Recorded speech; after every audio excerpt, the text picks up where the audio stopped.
जय श्री राम दोस्तों स्वागत है फिर से एक न्यू कुंभ मेला की इन्फॉर्मेटिव वीडियो में। दोस्तों आज की इस वीडियो में मैं कुछ ऐसे पॉइंट्स के बारे में डिस्कशन करने जा रहा हूं। यदि आप प्रयागराज कुंभ मेला में स्नान करने के लिए जा रहे हैं तो आपको इन बातों का विशेष रूप से ध्यान रखना चाहिए। जो मैंने यहाँ पे कुछ लिखी है आपके लिए बहुत महत्वपूर्ण होने वाली है। तो आइए शुरू करते हैं, समझते हैं कि हम यदि आगे भी अब यदि कुंभ मेला में जा रहे हैं स्नान करने के लिए, महाकुंभ चल रहा है उसमें, तो कौन सी विशेष बातों हमको ध्यान रखना है। सबसे पहले तो हमको ये ध्यान रखना चाहिए, देखो मैं बहुत सॉलिड और अच्छी चीज़ें बताने जा रहा हूँ कि सभी एंड्रॉयड मोबाइल चलाते हैं। पहला पॉइंट तो एंड्रॉयड मोबाइल में सभी को, आप जैसे प्रयागराज पहुंच जाते हैं, जंक्शन पहुंचते हैं या बस से पहुंचते हैं या पर्सनल वाहन से जाते हैं, जहाँ भी जाते हैं, और जैसे ही कुंभ क्षेत्र में सब लोग प्रवेश करते हैं, अब एक व्यक्ति तो कोई जाता नहीं, फैमिली मेम्बर्स जाते हैं या अपने दोस्त यार फ्रेंड सर्कल जो भी ग्रुप में जा रहे हैं, 4-5 लोग तो ग्रुप में रहते ही हैं और ज़्यादा भी जा रहे हैं। तो सबसे पहले आपको ध्यान रखना है सभी के अपने अपने एंड्रॉयड मोबाइल्स में अपनी एक जगह खड़े होकर वहाँ से लोकेशंस को अपने व्हाट्सएप पे शेयर कर लें। क्या कर लें कि उस स्पॉट पे आप जिस जगह पे खड़े हुए हैं, फिर वहां से आप जब कुंभ क्षेत्र में चलना प्रारंभ करेंगे वहां से अपनी लोकेशंस ऑन कर लें, लाइव लोकेशंस, और उसको सबके अपने अपने मोबाइल नंबर के थ्रू अपने व्हाट्सएप पे शेयर कर दें। अब इसका फायदा क्या मिलेगा कि आप जब चलेंगे, कहीं चल जाएंगे, देखते हैं कि हम साथ में चल रहे हैं, कोई पीछे वाला किधर रह गया, उधर क्या रह गया, तो तुरंत मोबाइल में लोकेशन करके देख के हम देख लेते हैं कि वह व्यक्ति कितने पीछे रह गया या कितने आगे चला गया।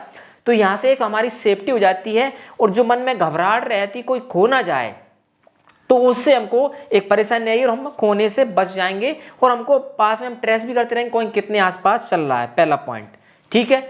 दूसरा पॉइंट आपको रखना है कि आप जब भी घर से निकलें सबसे पहले आप सभी के आइडेंटिटी कार्ड अपने पास रख लें, आईडी प्रूफ, पहचान पत्र, और साथ में एक आई कार्ड बनवा लें आप, और उसको एक बैज या टैग के माध्यम सभी के गले में लटका लें।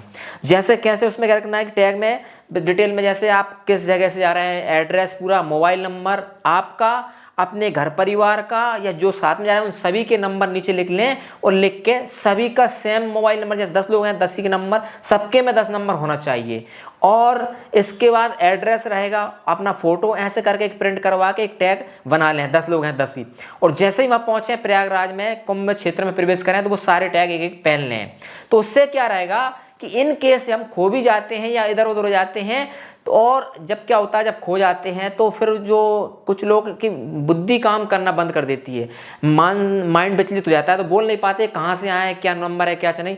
तो पास में जैसे ही आपकी स्थिति हो तो फिर आप जो आस में पुलिस प्रशासन है, पुलिस वाले, उनसे मिलें तो ऑटोमेटिक वो टैग दिखेंगे, तुरंत कॉल कर देंगे उन नंबरों पर। अब आपने 10 नंबर दिए, सभी के 10 नंबर बंद नहीं हो सकते, तो आपका संपर्क हो जाएगा, आप खोने से बच जाएंगे, ठीक है।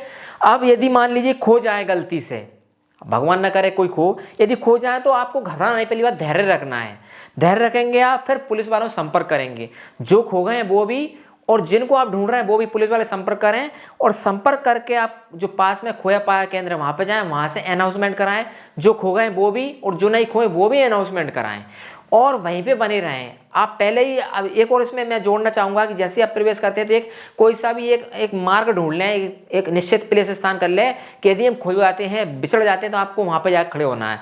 जैसे कि एक लेटे हनुमान जी का मेन गेट है, या फिर अक्षरवट है उसका मेन गेट है, किले का साइड में, या फिर एक बहुत बड़ा वहां पे बना आदि शंकर विमान मंडपम है, 7 मंजिला एक मंदिर बहुत बड़ा, वो बना लें आप। या एक कोई बड़ा पेड़ है उसके पास, या कोई एक अंदर आश्रम कोई नाम लिख लें, ऐसे कोई एक लोकेशन पहले सेट कर लें कि यहाँ पे हमको मिलना है भाई। खो जाए तो चाहे 1 दिन हो जाए 2 दिन हो जाए, आपको यहाँ पे आके बैठ जाना, वहीं पे चाय पानी पीना, वहीं रुकना है जब तक किसान वाले वहीं पे वेट करना है, तो आपकी भागादौड़ घबराहट मिट जाएगी, ठीक है। ये आपको ध्यान करना है। खोया पाया केंद्र का नंबर जगह जगह देखा हुआ है, 1920 इस नंबर संपर्क करके आप मालूम कर सकते हैं कि कोई खो गया तो डायरेक्ट कॉल भी कर सकते हैं आप, ठीक है। खोया पाया केंद्र जाके अनाउंसमेंट कराएं, ये बोल दिया मैंने। अब इसके बाद आपको कुछ और विशेष रूप से ध्यान रखना है। स्नान लिए जा रहे हैं तो आपको क्या करना है कि आप जब स्नान करने जाएं तो पहली बात तो जो गवर्नमेंट ने निर्धारित किए हैं घाट, उन्हीं घाट पे जाएं, और भीड़ भाड़ वाले एरिया से बचना है। यदि नॉर्मल डेज में जा रहे हैं तो आप संगम जा सकते हैं, आराम से त्रिवेणी संगम में स्नान कर सकते हैं। यदि अमृत स्थान में जा रहे हैं या आपको लग रहा है भीड़ ज़्यादा है, तो गवर्नमेंट ने जगह जगह गंगा यमुना जगह जगह मतलब घाट बनाए, उन घाट पे जाके आप आराम से स्नान कर सकते हैं। और दूसरी बात, नहाते वक्त साबुन शैम्पू का विशेष रूप से वर्जित है। गंगा जी में कहीं भी स्नान करना वर्जित रहता है, क्योंकि हम भी चाहते हैं कि पवित्र माँ गंगा जी का जल शुद्ध रहे, उसमें अशुद्धि ना हो। तो साबुन शैम्पू लगाने से बचना चाहिए और लगाना ही नहीं चाहिए। आप नहाने जा रहे हो, गंगा मैया से पवित्र जल और क्या हो सकता है, तो साबुन शैम्पू लगाने से परहेज रखें, वर्जित करें। इसके बाद जो लोग नहा लेते हैं वहीं नहा पे अपने नहाने के बाद अपने पुराने जो कपड़े हैं, ओल्ड कपड़े हैं, वो वहीं छोड़ देते हैं। तो ऐसा ना करें। आप नहाने जा रहे हो तो आप घर से एक पॉलीथीन ले लें हाथ में, या फिर अपने बैग लें, उस बैग में पॉलीथीन रख लें, बैग साथ में ले जाएं, कैरी बैग, और जब नहा लें तो उस बैग के जो अपने कपड़े हैं उन कपड़ों को पॉलीथीन में डाल के फिर बैग में डाल लें, उसको आप पीठ पे रख लें या कहीं भी रख लें, तो वहाँ पे गंदगी नहीं होगी और घाट स्वच्छ रहेगा। वैसे तो वहाँ सफाई कर्मचारी लगे रहते हैं कपड़ों उठाने के लिए, लेकिन हम उनको भी कष्ट क्यों दें? हमारा फर्ज बनता है, हम नहाने जा रहे हैं, हमारे कपड़े हम खुद ही लिए आए ना, क्यों छोड़े वहाँ पे? और यदि छोड़ना ही है, पास में डस्टबिन बने हैं, उसमें आप खुद डाल दें वहीं पे घाट पे ही, तो वहाँ सफाई भी रहेगी। ये हमको ध्यान रखना है, ठीक है, कुंभ में जाती वक्त। और इसमें एक पॉइंट और ऐड करना चाहूँगा, यदि आप अमृत स्नान पे जा रहे हैं तो पहले ऐसा नियम है, साधु संत ही संगम में पहले स्नान करते हैं, हमको आगे नहीं भागना है। पहले साधु संतों को बढ़िया आराम से स्नान होने दें, वो स्नान कर लें, इसके बाद हमको संगम पे यदि मौका मिल रहा है स्नान करें, नहीं तो फिर आप अन्य घाट पे करें, वहाँ पे कोई दिक्कत नहीं, कभी भी आप स्नान कर सकते हैं।